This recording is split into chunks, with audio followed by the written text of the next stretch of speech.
Hello and welcome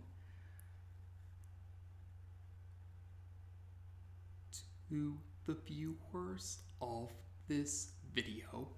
This is the Orange Fan here, bringing you another entry for the episode Recap and Thoughts category. This video will be dedicated to the B segment of episode 63 of The Loud House, Shop Girl.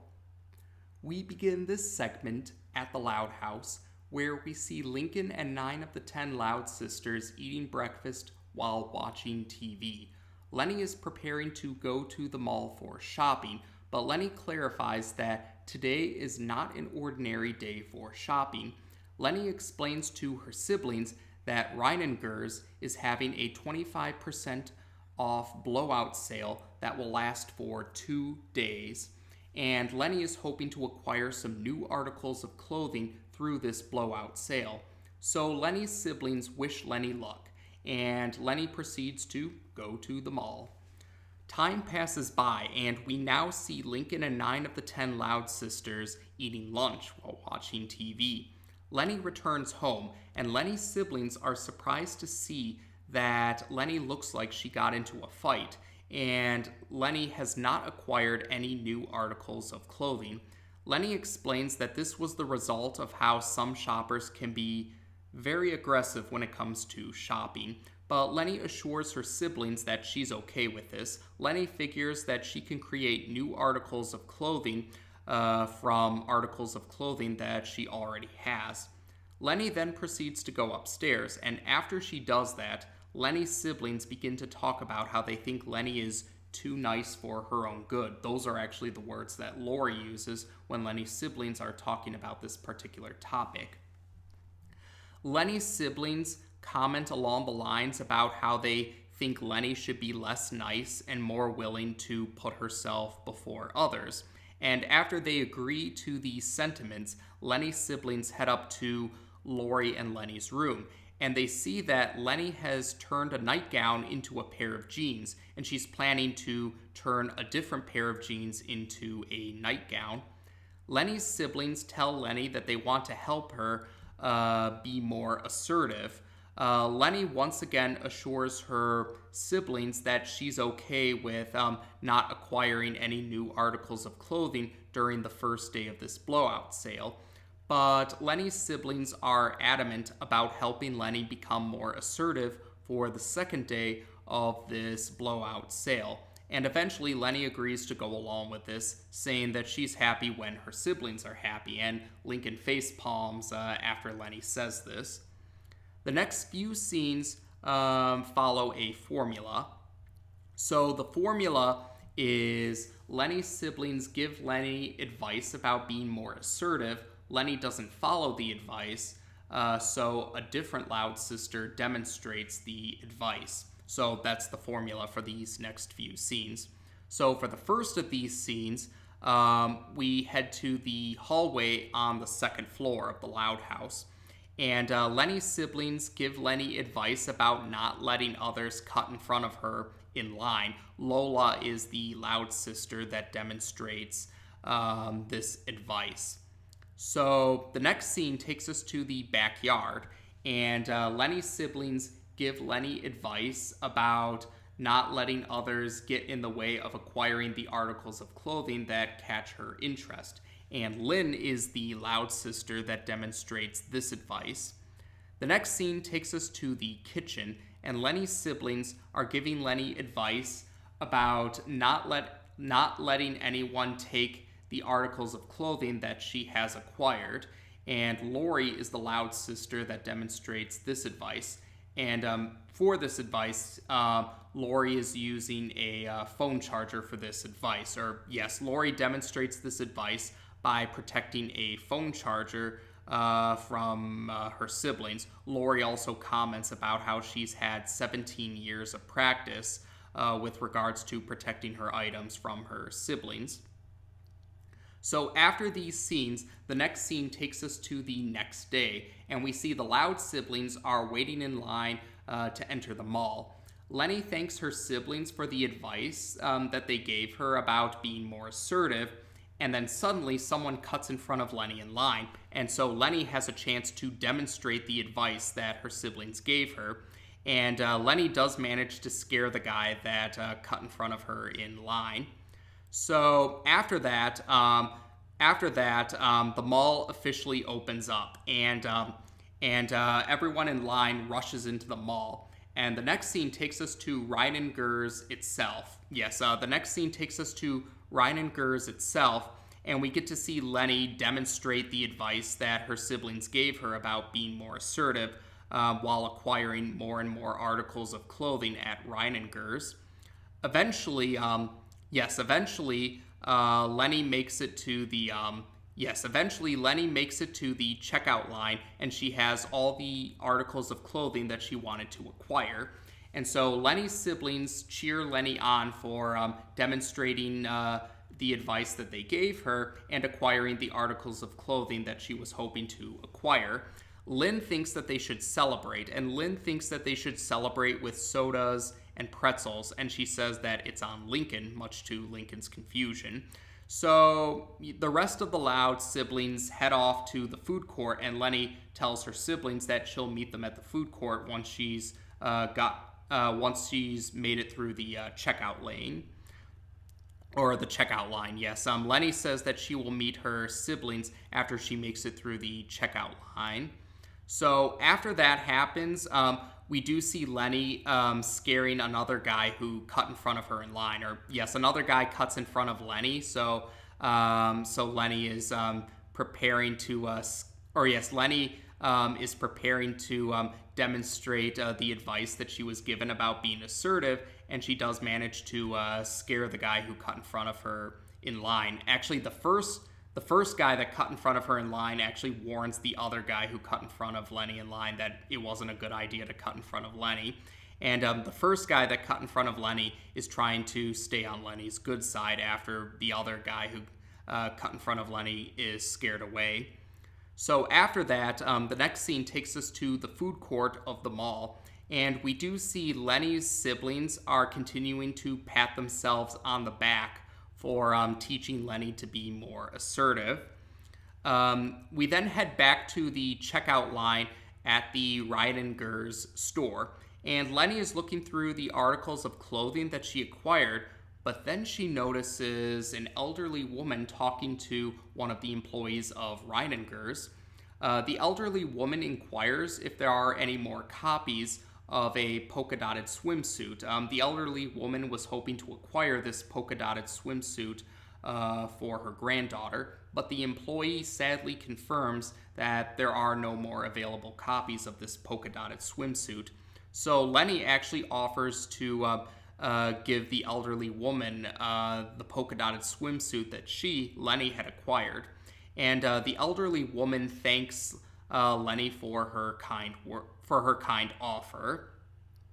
After that, another woman is walking by, and she notices a sweater that Lenny has. The woman inquires Lenny about where within Rhinengers she acquired this sweater, but Lenny comments that she thinks that there aren't any more available copies of this particular sweater.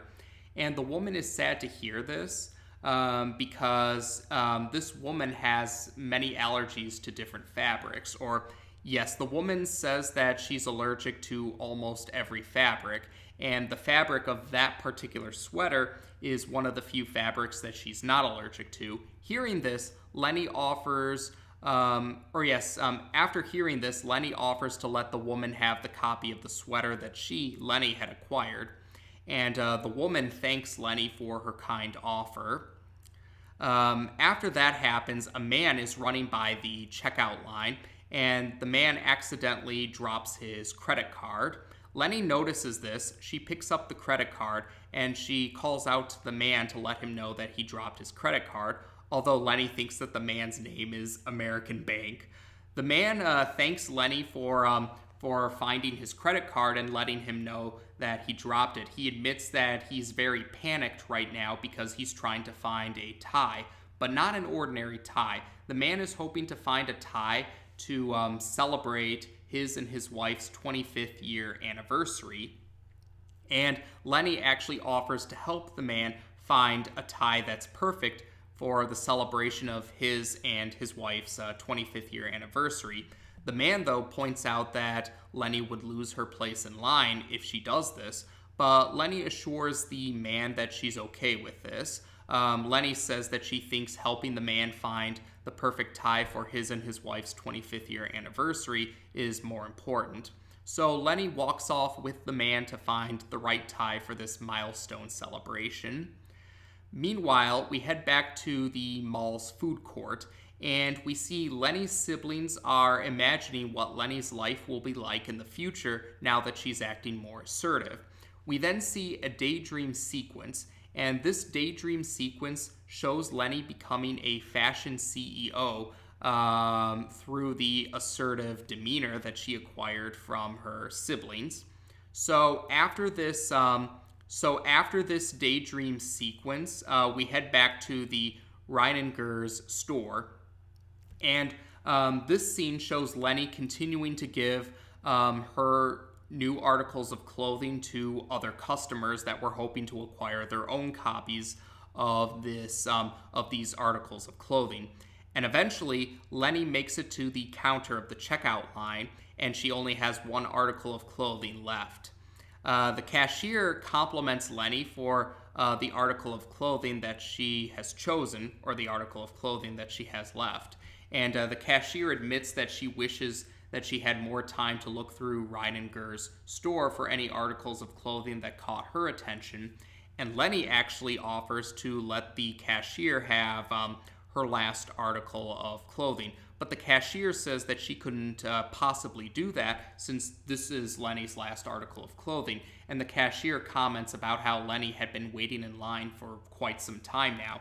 But Lenny assures the cashier that she's fine with this. Lenny says that she wouldn't be able to shop at Reinenger's or any other fashion store if it wasn't for the efforts of the employees that work hard to help customers. So Lenny says that this last article of clothing is a gift to the cashier for the hard work she does to help customers, and the cashier is touched by Lenny's kind offer.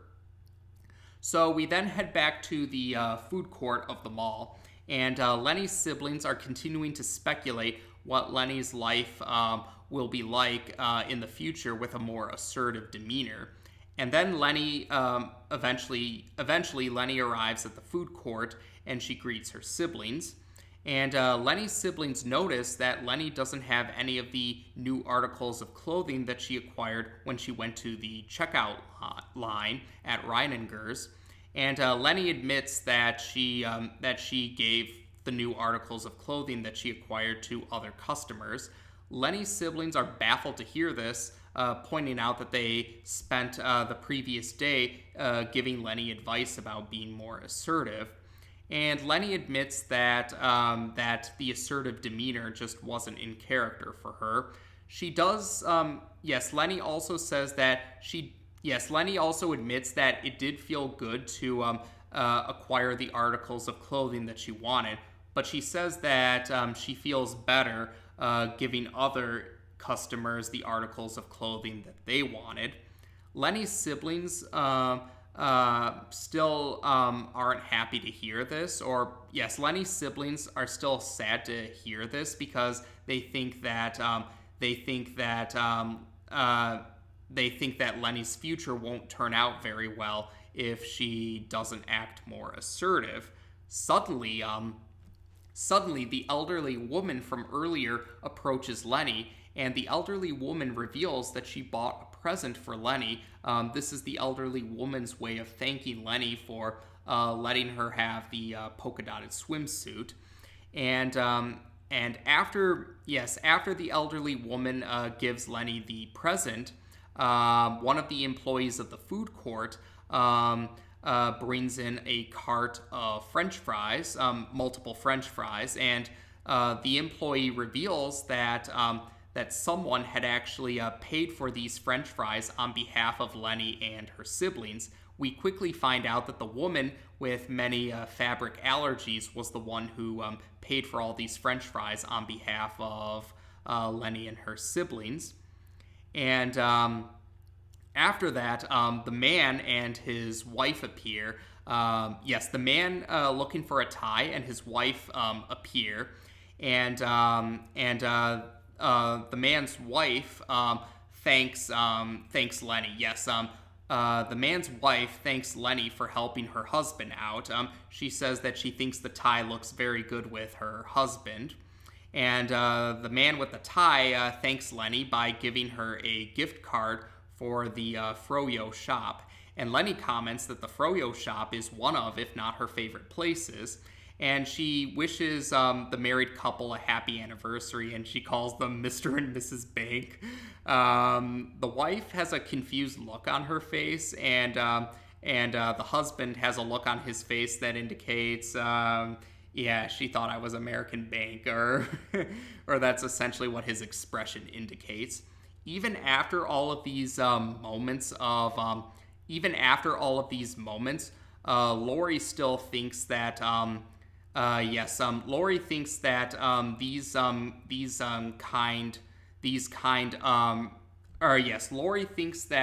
Lori thinks that the acts of kindness that these individuals did for Lenny in return for Lenny's acts of kindness are nice. Lori still comments about how she thinks Lenny needs to be more assertive. But then suddenly a redheaded woman, voiced by Kari Walgreen, appears. The woman reveals her name to be Miss Carmichael, and she says that she's been hoping to meet Lenny. Miss Carmichael reveals that she is the manager of Reinengers, and Miss Carmichael says that she's been hearing a lot of praise about Lenny, and Miss Carmichael comments about how the Reinengers store could use an employee who is very skilled with customer service. At first, Lenny doesn't realize that Miss Carmichael is talking about her, Lenny. But Lenny's siblings have to non-verbally spell it out to Lenny, and Lenny is surprised and honored to hear this. Miss Carmichael explains to Lenny that the hours are flexible and employees get a 50% discount on all the merchandise within Reinengers.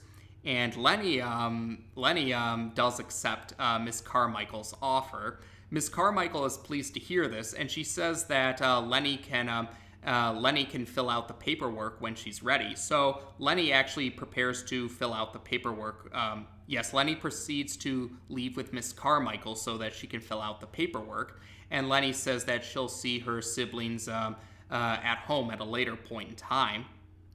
So after Lenny and Miss Carmichael leave, Lenny's siblings realize that Lenny not acting so assertive wasn't such a bad thing after all, and they think that Lenny's future is looking bright, or they say something along those lines anyway.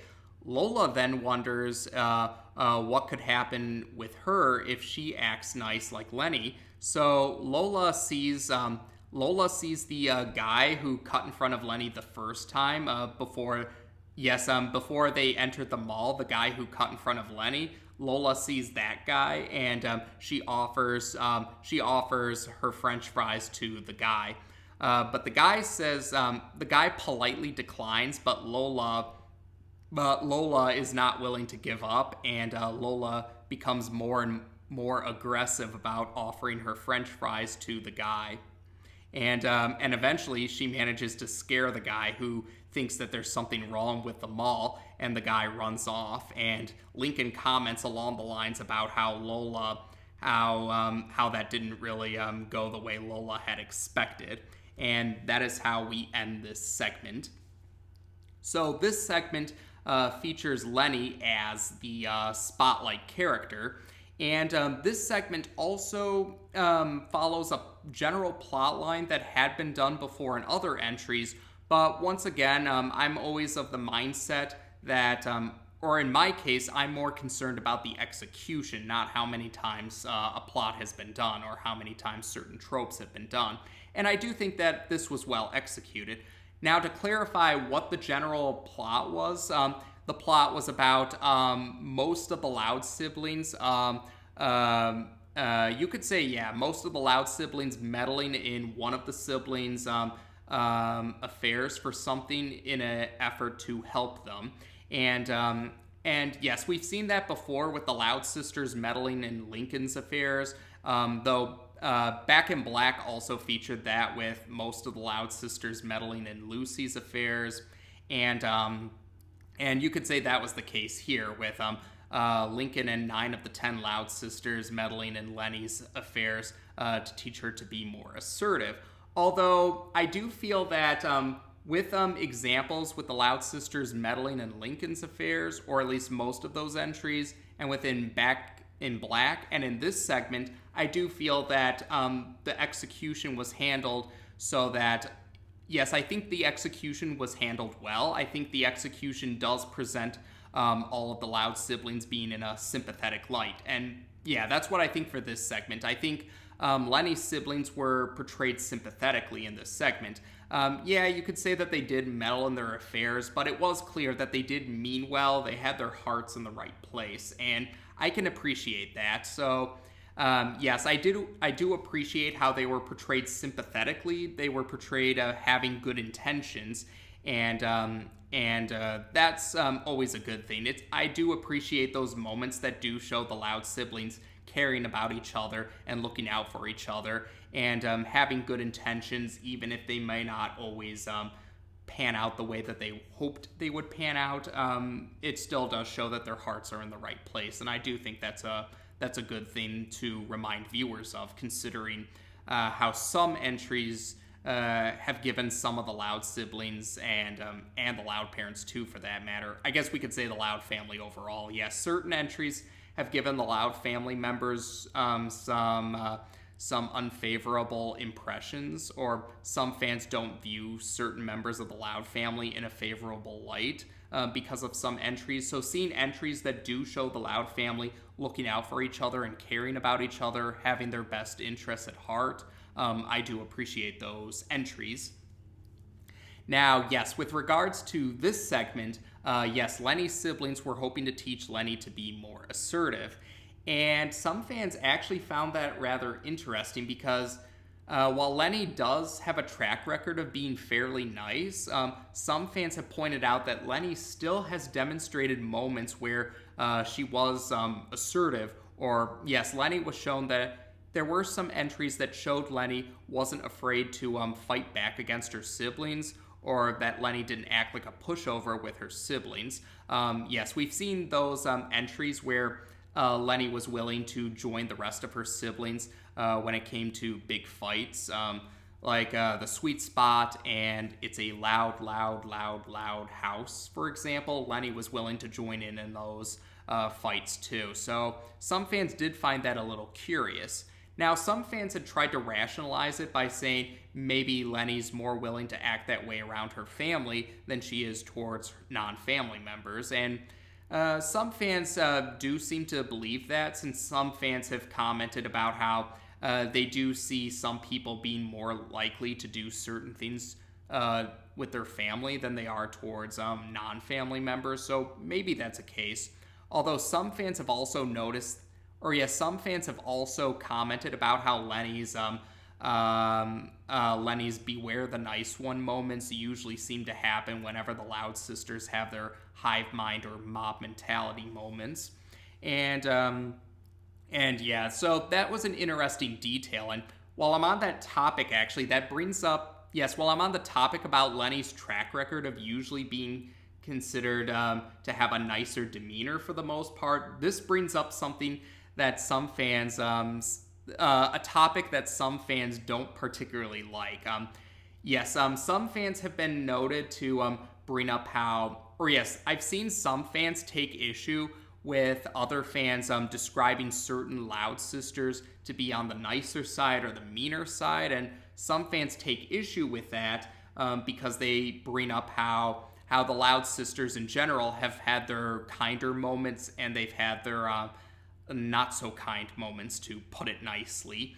And while other fans, though, have brought up a valid point, other fans have pointed out it's true that the Loud sisters and the Loud parents and Lincoln, for that matter, all do have their moments of kindness and their moments of not so kind, or their not so kind moments. Yes, they've the Loud family members have had their moments of kindness and their not so kind moments. But at the same time, some fans have validly pointed out that there are certain members of the Loud family that do tend to have more of a track record of usually acting nicer, or some members of the Loud family might have a track record of being a little meaner compared to some other members. And yeah, for some fans, it's just a matter of relativity to other Loud family members. Like, to give an example, Lori and Lenny. Lori has had her moments of kindness. It would be dishonest to ignore Lori's moments of kindness. But at the same time, some fans have validly pointed out that Lenny does tend to act nicer compared to Lori, based off of a track record. And yeah, I think that's a fair point to acknowledge. That's not to say that Lori never has moments of kindness. They're just saying Lenny does act relatively nicer than Lori, because Lori does have a bit more of a track record of being of having meaner moments compared to Lenny. Yes, and I think that's a valid point. I think the problem is more when some fans take it to the extreme, or trade one extreme for another. But I do think that pointing out that certain Loud family members, or certain characters in general, have a track record of being nicer or meaner, I think that's a valid point. And I know TV Tropes has actually brought up the nice and mean situation, although they also add in between. So on TV Tropes, there's a trope called nice, mean, and in between, and that trope has been brought up with the Loud siblings anyway.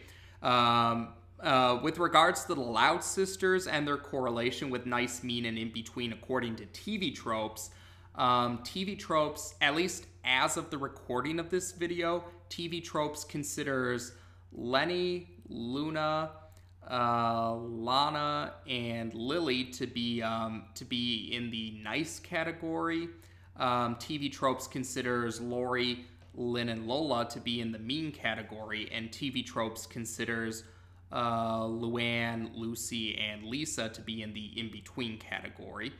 So yeah, that's going by how TV Tropes defines nice, mean, and in-between, and how they relate that to the Loud siblings. And like I said, I get where they're coming from. It's true that the Loud sisters and the Loud parents and Lincoln do have their moments of kindness and their not so kind moments, but I do understand the idea that certain Loud family members do have a track record of being nicer, or having a track record of pulling meaner actions, or sometimes being in between. I get the reason behind that. I think the problem's more when some fans take it to extreme lengths. I think that's more the problem, is extremes, taking it to extremes. So, yes, so that was a bit of a tangent, but yeah, I thought I would bring that up, since the whole idea of using nice or mean to describe certain Loud family members, or the Loud sisters in particular, has become a bit of a hot button topic for some fans. So I thought that was worth bringing up.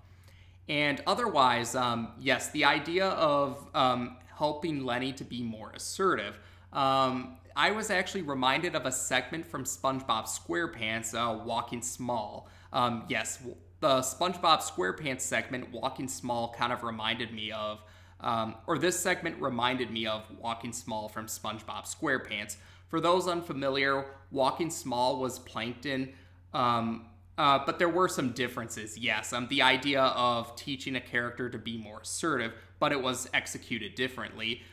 Here, Lenny's siblings genuinely did want to help Lenny be more assertive. They honestly believed that, they honestly wanted to help Lenny by teaching her to be assertive. They really had her best interests at heart. In the case of Walking Small, however, Plankton tricked SpongeBob into thinking that assertive and aggressive were the same thing. In reality, Plankton was teaching SpongeBob to be aggressive, but claiming, oh, it's just being assertive. And that's brought up a debate I've seen in real life plenty of times. I've seen some people that might act a little tougher, or some people might act a bit aggressive, but they'll claim they're just being assertive, and other people will point out there's a difference between being assertive and being aggressive. And I do agree with that. I think it's possible to stand up for yourself or speak your mind without being antagonistic about it. I think aggressive and assertive are different, and I do think that it is important to make that distinction, because some people don't see that distinction, or some people don't realize that, or some people have this mistaken belief that speaking your mind or standing up for yourself gives you a free pass to act like a jerk, when no, it doesn't really give you a free pass to act like a jerk. But some people either don't see the difference between being assertive and being aggressive, or they're unwilling to acknowledge the difference. But I thought that was I was kind of reminded of that SpongeBob segment, but they were executed differently, with Plankton trying to trick SpongeBob while Lenny's siblings honestly did have her best interests at heart. But at the same time, we did see that Lenny's the assertive approach just wasn't in character for Lenny. She herself admits that towards the end of the segment. And we do see, though, that Lenny's kindness is not a weakness. Lenny's kindness did lead to her. The people that Lenny helped out ended up returning the favor by performing acts of kindness towards Lenny to show their gratitude to Lenny for her acts of kindness. And it all accumulated with Miss Carmichael, the manager of Reiningers, offering Lenny to join the staff of Reiningers. And the discount that Lenny gets being a staff member is a greater discount than this 2-day blowout sale would have been. So yes, I did appreciate that. That was something I really liked, showing that Lenny's kindness was not a weakness. I think that's a very good lesson, that being nice or being kind to others is not a weakness. I have seen some people who really do believe that acting kind or acting nice is some weakness, and they act callous and dismissive towards those who show kindness or compassion. But seeing that, so I did appreciate that the segment showed that Lenny's kindness was not a weakness, and it was nice to see that Lenny's, and it was also nice to show that Lenny's kindness was genuine. Lenny's acts of kindness were a genuine desire to help others, and not for some ulterior motive. And it showed that Lenny's acts of kindness, Lenny's sincere acts of kindness did end up working out for Lenny, even if that wasn't her intent. She was just trying to be a good Samaritan. And I thought that was a pretty heartwarming moment, how that all accumulated into Lenny now having a position on the staff of Reiningers. Or yes, Lenny has joined the staff of Reiningers. And this demonstrates more of how Season 3 has more serialized elements compared to the first two seasons. Lenny being part of the staff for Reiningers does get brought up again in at least two other segments. At least two other segments off the top of my head. I'll be sure to talk about those segments once we reach those segments recap and thoughts videos. And, while I'm on the topic of Miss Carmichael, Miss Carmichael was voiced by Kari Walgreen, and I bring that up because Miss Carmichael is actually not the first character that Kari Walgreen voiced on The Loud House. Kari Walgreen was actually the voice for Maggie, the goth or emo teen from Funny Business, the Season 1 segment. And I bring that up because Maggie has proven herself to be a very popular character among fans. Yes, so far, as of the recording of this video, Maggie has only appeared in Funny Business, but she's proven herself to be a very popular character. There's a lot of fan works dedicated to Maggie, and it is, yes, I do think it's rather impressive that a minor character like Maggie managed to acquire so much fan work, but that's a testament to how popular Maggie is among fans.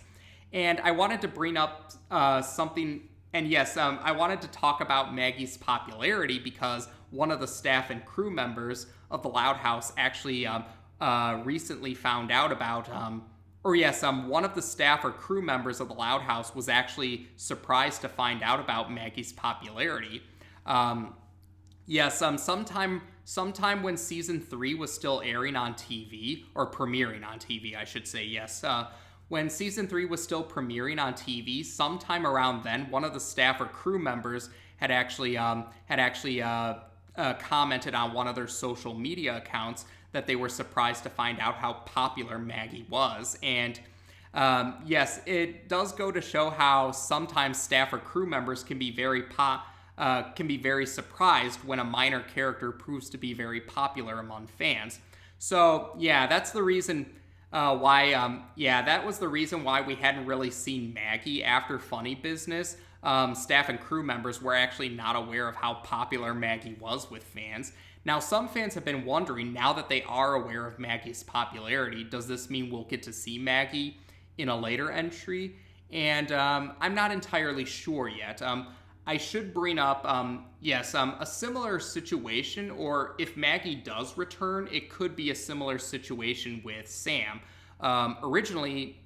Sam was originally, some of the staff or crew members did mention that Sam was originally just going to be a one-shot character in L is for Love, but she ended up becoming a more prevalent character because of how popular she is with fans after the events of L is for Love. But because of how far along they were in development of season 3 when L is for Love aired, that means it wasn't until the end of season 3 when Sam got to have a prevalent role again. Or they did give Sam a few cameos here or there early on in season 3, but Sam didn't have another prevalent role until towards the end of season 3 because of how far along they were with production or development for season 3. So I don't know how far they were in production or development for season 4 when they found out about Maggie's popularity. So I don't know if Maggie will appear in season 4 or maybe even season 5. I don't know if they will feature Maggie again now that they are aware of her popularity, but it's possible. I think there's a possibility that Maggie could return now that staff or crew members are aware of how popular she is. But I'm not going to hold my breath, but I'm still keeping my fingers crossed. I think Maggie, I can see why Maggie is a popular character, and I do think that there is potential for the character, so I would definitely be on board with Maggie returning in the future, but we'll just have to be patient and see what happens throughout season 4 and even season 5. So yeah, that was a bit of a tangent, but Kari Walgreen appearing in this segment, or Kari Walgreen voicing a character who appeared in this segment, is what inspired me to talk about Maggie, since she also voiced Maggie. But otherwise, I'd say that's about it for this segment. So to summarize, I did enjoy this segment. I thought this segment was a well-executed example of most of the Loud siblings meddling in one of their siblings' affairs, but I do think it was executed well. I think the Loud siblings were portrayed in a sympathetic light. I think Lenny was portrayed sympathetically, and I think her siblings were portrayed sympathetically because they sincerely wanted to help Lenny. But they did end up learning that Lenny's kindness was not a hindrance or a weakness, and I did appreciate them showing that compassion and kindness are virtues, not weaknesses. And I did think it was heartwarming how the people that Lenny helped ended up returning the favor with their own acts of kindness to show their gratitude. And it all accumulated with Miss Carmichael being so impressed with Lenny's acts of kindness that she offered Lenny a chance to join the staff of Reiningers. And I do think that's nice too. We get to see another example of serialized elements within the Loud House and how they're more prevalent in season 3 compared to the first 2 seasons. And otherwise, that might be about it. So overall, I think this was a good Lenny spotlight appearance. And I would say that's it for this segment. So as of this video, we've now discussed the B segment for episode 63 of The Loud House on this channel. Take care, and until next time.